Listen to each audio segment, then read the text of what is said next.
Marcus Webb is 41 years old.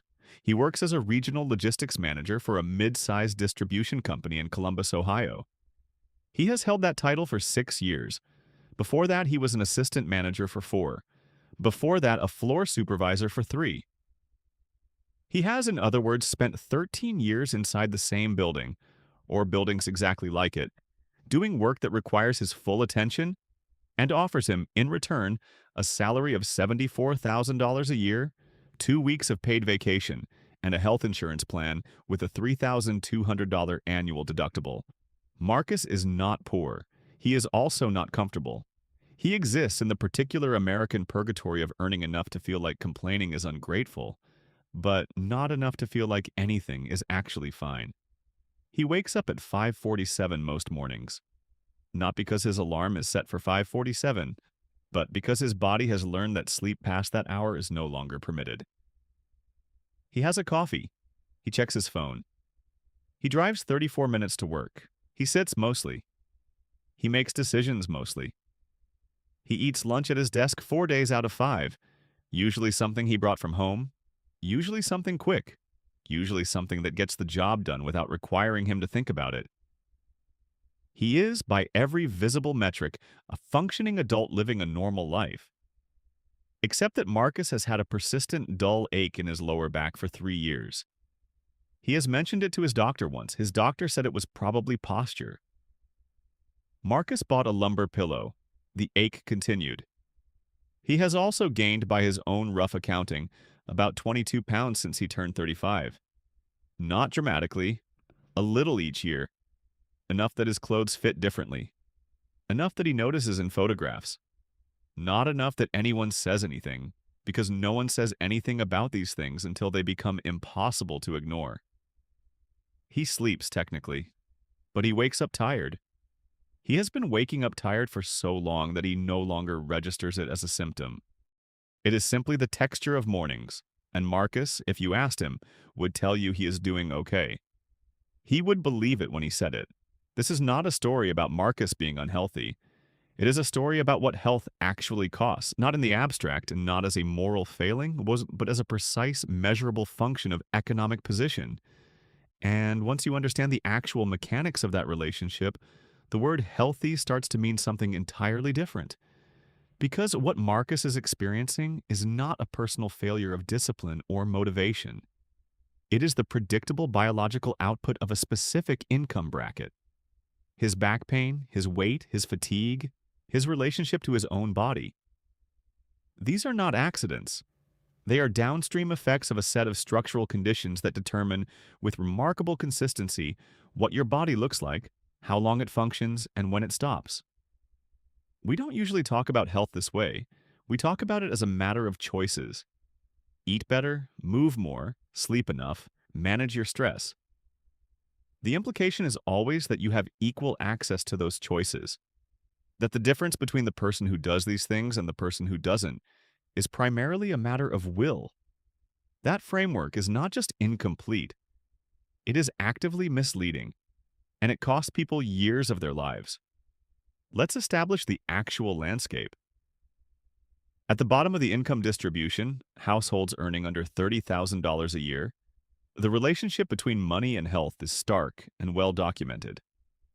People in this range have, on average, a life expectancy roughly 10 to 14 years shorter than people in the top income quintile. They have dramatically higher rates of diabetes, cardiovascular disease, obesity, depression, and chronic pain.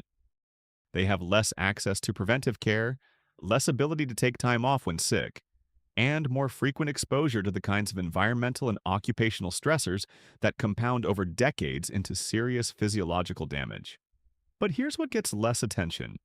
The health gap doesn't only exist between the poor and the wealthy, it exists at every step of the income ladder. The difference in health outcomes between someone earning $50,000 a year and someone earning $150,000 a year is substantial. The difference between $150,000 and $500,000 is substantial. The differences continue compounding well past any threshold that most people would describe as comfortable. And the mechanism driving those differences is not simply access to better hospitals. It is something more fundamental and more interesting than that. There is a concept that researchers in health economics and social epidemiology use to describe this phenomenon. They call it the biological embedding of social position.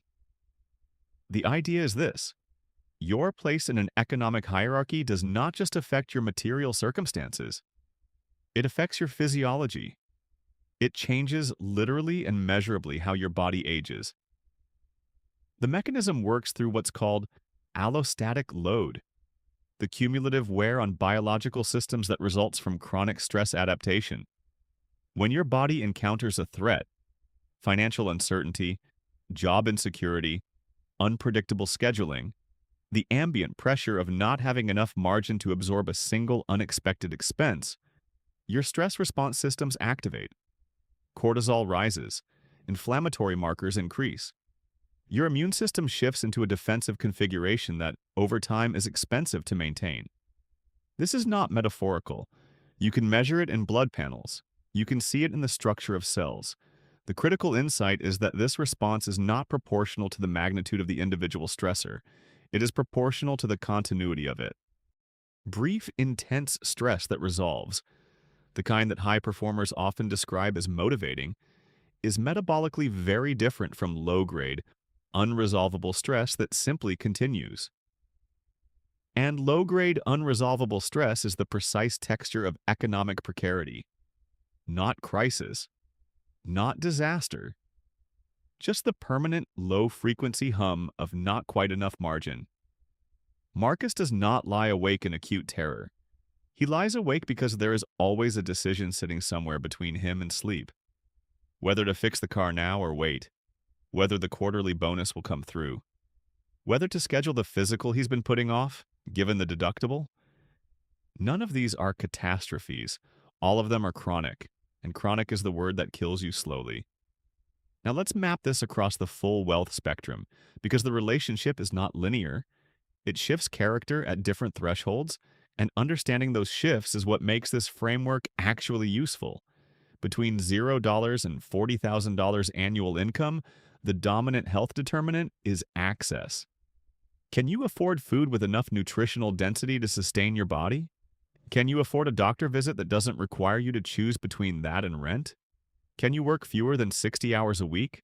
For a significant portion of people in this range, the answer to at least one of those questions is no.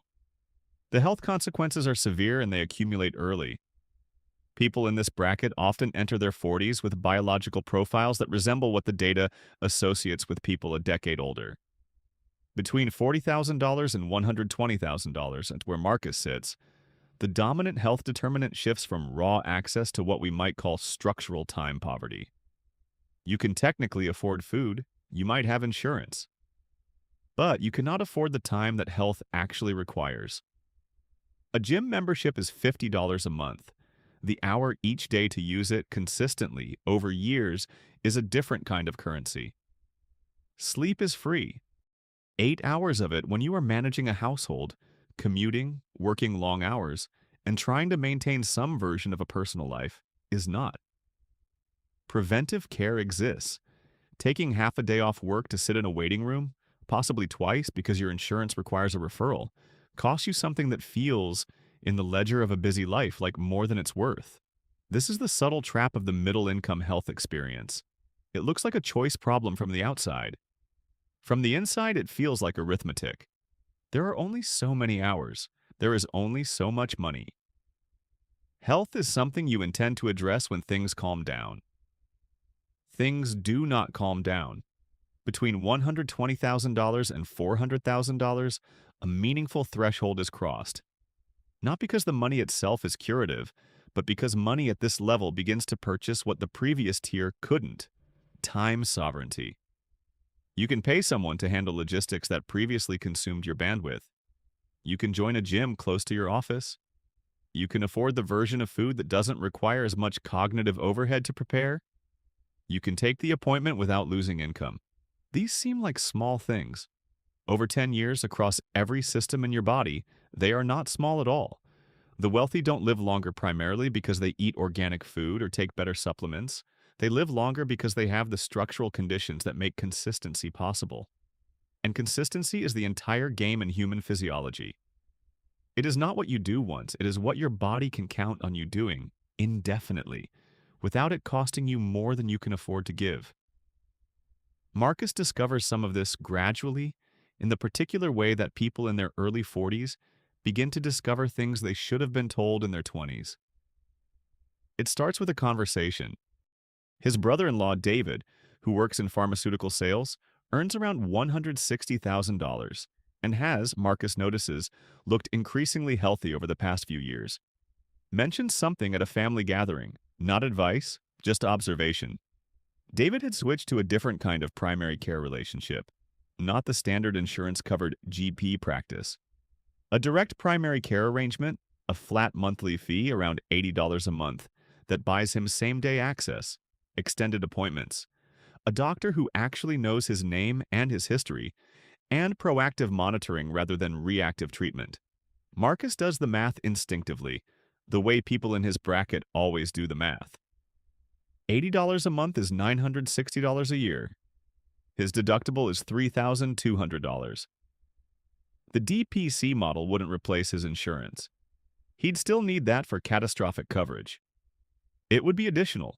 He files it away as something he can't afford, which is probably true, and probably not entirely true, and he knows both things simultaneously. But something has shifted. He has been given a frame for something he didn't have language for before.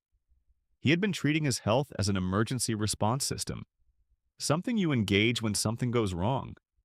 David is treating it as infrastructure, the way you would treat a car that you actually depend on, not waiting for the engine light, servicing it on a schedule. This distinction turns out to be one of the most significant structural differences between how low and middle-income people relate to their bodies versus how high-income people do. The wealthy do not have better willpower. They have built, or purchased, systems that remove the need for willpower. Their health is not a decision they make each day. It is an architecture they inhabit. 3 months after that conversation, Marcus's company announces a benefits restructuring. The new plan adds an HSA option. It also includes, buried in the enrollment documentation, access to a workplace wellness stipend, $600 annually, reimbursable against qualifying health expenses. Marcus has been enrolled in this company for 6 years. This benefit has existed, he learns, for 4 of them. No one told him. It was in the documentation. He had not read the documentation. Neither, it turns out, had most of his colleagues.